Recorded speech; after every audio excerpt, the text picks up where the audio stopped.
Evening all, welcome back to the channel. So we are amazingly close, like, well, sort of close to the Shadow Planet. Now, the issue with this whole design, as you're about to see, is as we were getting close to the Shadow Planet, everything was going kind of wrong. So we've made drastic decisions. Look at this. We are now disassembling the fins of this thing. The tail is basically being packed away. And you'll see me do this. It's because basically I don't have much of a choice anymore.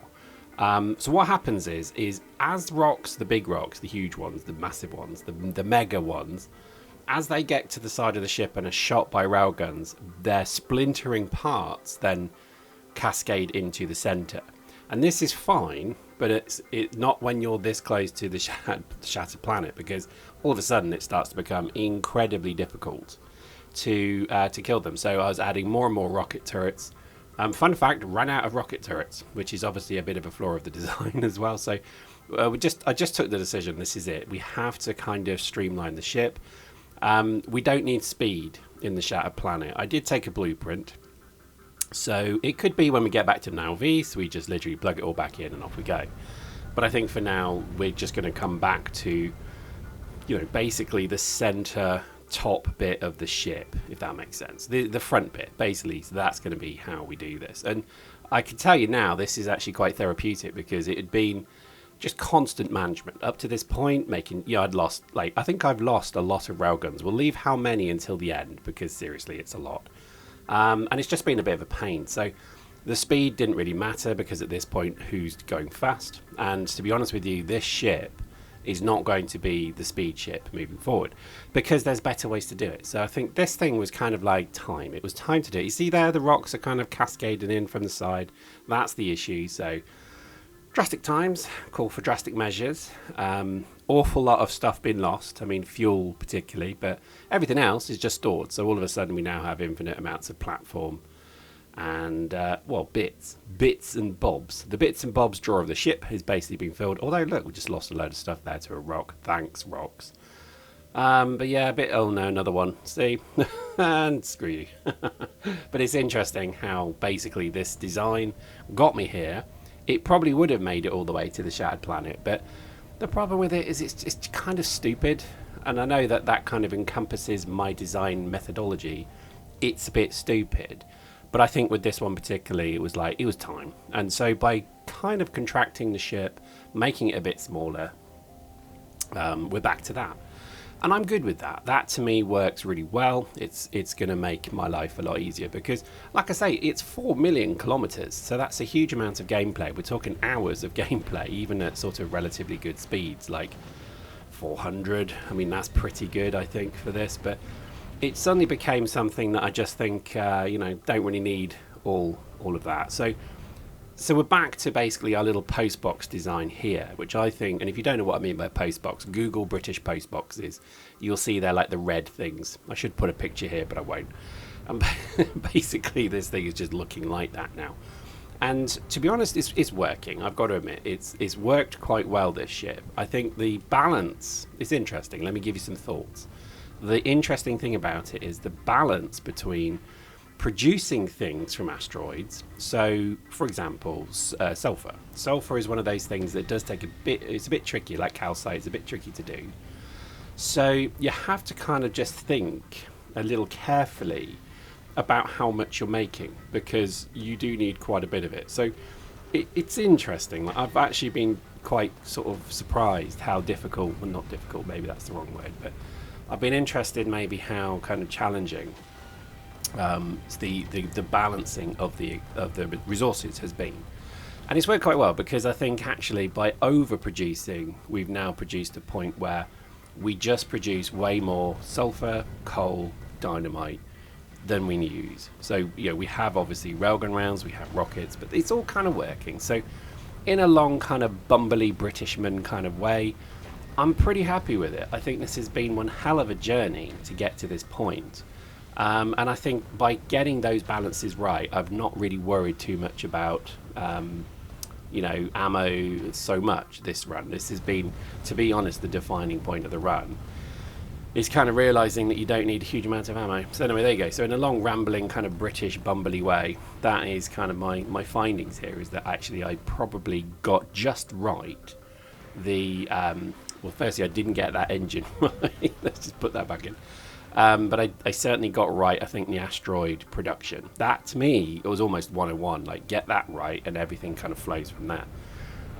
The amount of rockets we use is ridiculous. I think that has been by far, again, the biggest challenge in getting to this planet that we speak of, because having all of the rockets produced at a speed, at a time, it's tricky. I've got to admit that has been quite hard.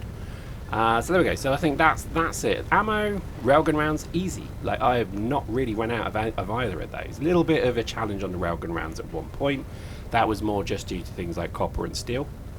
Everything else has really relied on, basically explosives, number one, coal, because it's a byproduct of explosives, and then iron. So iron plate is by far the most important thing you make on a platform when you're trying to do this sort of thing. Interestingly, we also have then turrets becoming a bit of a problem, because we do lose turrets. So in this run, you'll see, actually, we start to lose things like railguns, because no matter... I mean, again, there's probably designs where you don't, but if you look carefully at the front, you can see there's damage. And every so often I get this notification of a gun has run out of ammo, and I just thought, oh, it must be the belt being tardy. Well, no, it was actually the gun being destroyed, rebuilt, and then not loaded instantly. So it actually shows I've been losing railguns at quite an epic rate, just because on the sides, they're basically being hit because there's just not enough firepower to stop them. So it's a challenge. I mean, again, if I compare this to kind of how space exploration ends, if you've never played that, then it's, basically it's the precursor to this. And we now go on to the Shattered Planet now. We've done our redesign. So part 2 is basically now the final voyage. So 3 million kilometers. Space exploration got it absolutely spot on, because there was many different endings to the game. There was the ability to hit a certain speed for a certain amount of time. Sounds easy, very difficult. That was actually incredibly difficult. But then there was also kind of temples on various planets that you could find, and once you found them, it created a code. You then go into deep space, you find something, you then do something with it. And I won't spoil it, but it's really good. So to me, this feels like the unofficial end of Space Age, because honestly, how many people out there have done this? I'd imagine not a huge amount. I could be wrong. But, us veterans, look at me putting myself in the same league as you. It's like that bar door opening and me walking in all strutty and prideful, and the music screeches to silence, and everyone turns and looks and says, "What are you doing here, monkey boy?" Which is a fair statement, but there we go. But my view of it is, this has been one hell of a journey. And I would almost say this is probably harder than how I won space exploration, which was done through the speed challenge. So it was maintaining a certain speed for like half an hour. It was a long time. I found that hard because the ships just naturally ran out of things. But it's the same thing, the same sort of challenge. You have to have a perpetually fed resource stream that works. And the same is true here. To do this, it's pretty much the same ending, because you have to guarantee that your entire process from grabbing to shooting and everything in between is fueled and delivered. And I would say that to me has been probably the biggest challenge of this entire platform, is trying to find where there's bottlenecks and then eliminating them. Because the thing runs fine, but as the gradually increasing Promethean rocks get worse, that's when you start to uncover the problem. Because I thought I had enough coal. I didn't. I thought I had enough yellow ammo production. I didn't. And so on and so on. And basically what that has taught me is that you have to do these kind of iterative designs, because as you go further and further towards the Shattered Planet, it gets denser. I mean, look at it. Look at it. It's raining red crystals for some reason, but I mean, it's just mental how many. I mean, there's a chug in my computer. I think at best this was about 30 frames a second, not the usual 60. So I think that again shows me that there's issues. But again, love it. I think this is exactly right. Iron production was just the biggest headache, because I had built it and I didn't build it big enough. So everything I built, let's give a bit of an example here. With coal, with iron, it was built to about 105% of what I needed it to be. So the error, the margin of error is 5%. That's my contingency. It was only 5%. And did that cause me issues? Hell yes, it did. Because as you get closer to the shattered planet, you suddenly realize that that contingency is being reduced and reduced and reduced because production goes up, you fire more rockets, there's more strain on the system. And eventually, basically, it failed. So this is why having a much higher safety factor inherently built has saved me. So for example, with asteroid production, we've got our production, we then have doubled up beneath it another 2 or 3 lines of sulfur, that leads to coal and dynamite, but more importantly calcite as well for ice, because we ran out of water at one point, which is mad to think. So this has been a really, really exciting and interesting challenge, I think, and I've got to admit, I'm kind of glad that this is probably the last video we're going to do on it. Spoiler alert. Is that, you know, it becomes quite a challenge, because even with the best design that I could come up with, I still found that I was losing railguns and losing things at the front, and it's just soul destroying, because there must be quite a high degree of chance that when certain things are shot, they then double up. So the rockets suddenly fire at a different target, or they don't prioritize the nearest, it doesn't seem. They prioritize maybe what the next target would be. I don't know if that's right, but it doesn't feel as if sometimes they go for the most obvious target. I guess it's the prioritizing again. So if you've got a medium or a large asteroid, it will prioritize, one of them over the other depending on the order. But what it then doesn't do is it doesn't detect that small one is actually closer to you and going to hit the railgun. So, the railguns were never smashed, they were nibbled away at. And I can tell you, there's nothing worse than having your railgun nibbled. If you're going to have your railgun nibbled, you're going to have a bad time, brah. And I think this shows it quite well, because you can see that, every so often one of those little red squares, which is an active live threat, is getting closer, then sometimes not. Sometimes they're repulsed, sometimes they're not. And I found this fascinating. I sat and watched this for about half an hour, literally, just curious to see why my railguns were taking damage every so often. There was no pattern to it, but you can see it. If the rockets miss, they can also splash damage to the railgun as well, which I think is probably what's really happening. I think that's really what's damaging the railgun. But I don't know. I never witnessed it directly. It was always sort of, I'd come and look again and I'd see that the damage had got even worse. And it was interesting because as I kind of played with the targeting of the turrets, I noticed that things got worse or better. So there we go. Our little dashboard still works. This was something, again, that I cannot stress what every ship should have. You should be able just to hover over it and see what your dashboard says. But I do admit, so you see there, that's my secondary asteroid production just there that you saw. It was much needed. It was incredibly useful. So there we go. So I think this has been a journey and a half, and I do now start to kind of honestly look forward to the future of what next. There are a couple of things we're going to do with this particular save. I think one of the things that I really quite like the idea of it is a second mega base. So pick a planet and then build a second base, and then have the ability for trains to transport between the two. It's completely pointless, but it's also rather fun, so I'm kind of excited to do that.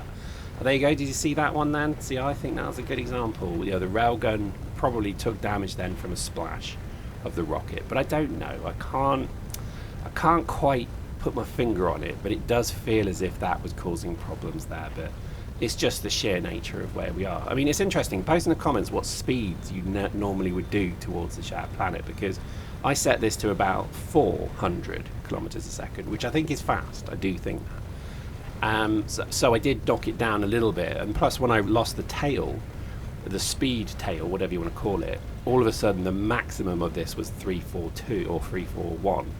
So yeah, interesting. I do think that's probably what's causing issues here. Is if I slow down, I think it'll be fine. But then you see, the issue is if you slow down, the rocks behind then start to angle in, because you're creating a kind of wave behind you of the rocks. Anyway, oh my god, I have lived and dreamed and breathed this journey for like days.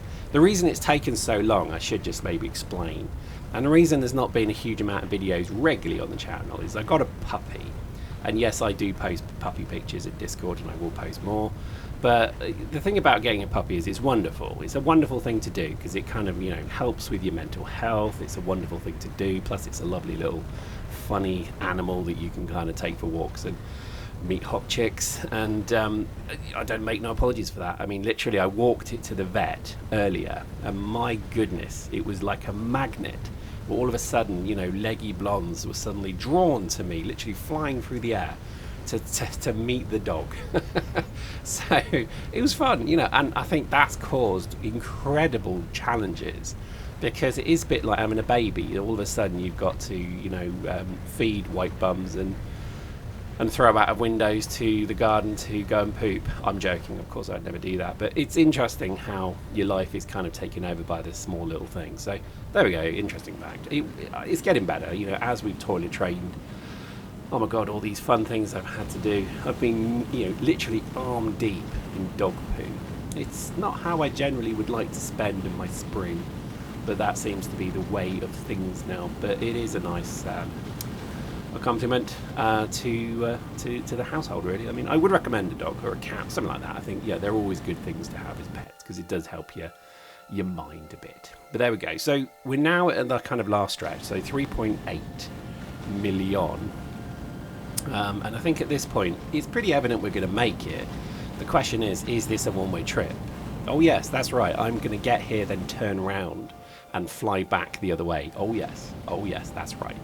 Because I'm that sort of person. And I want to get to the shattered planet, take a picture, have a look, leg stretch and a wee, and then turn around and fly back. Because to me, that's the fun part of the game. It's not the 4 million kilometers, it's the 8 million and the 8.2, 8.3 total round trip.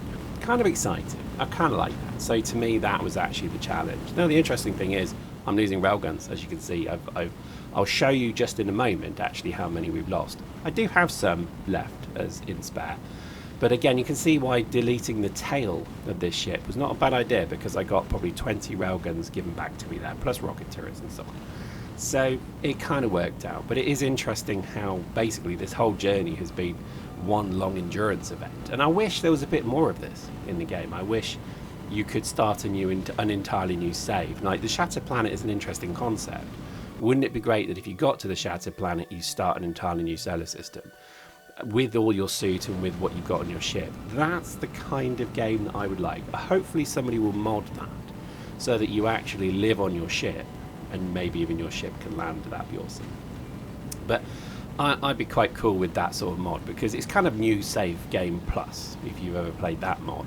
It allows you to carry your suit and your inventory over to a new save.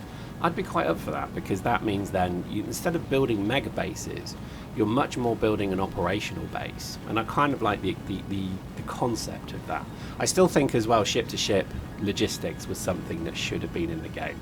Having orbital platforms and bases, meaning that you could take resources off the world, put them into your platforms, your orbital stations. If you've seen Project Snowflake, you know what I'm on about. Having giant mega bases in orbit that actually kind of creates a new dynamic for the game. I think that's where they should have gone. I don't know why they never did that. I think they did keep it very much focused on the planets, because each planet did have a unique element to it. But I still think they could have added then this fifth element, for want of a better word, that would have been, you have the ability to have an orbital base and ships dock there. And one of the best things about space exploration was the what do they call it, orbital elevator. That was it. And that was where you could take a train from the base level, the planet, it goes through the orbital elevator, and then the train's on the platform in orbit.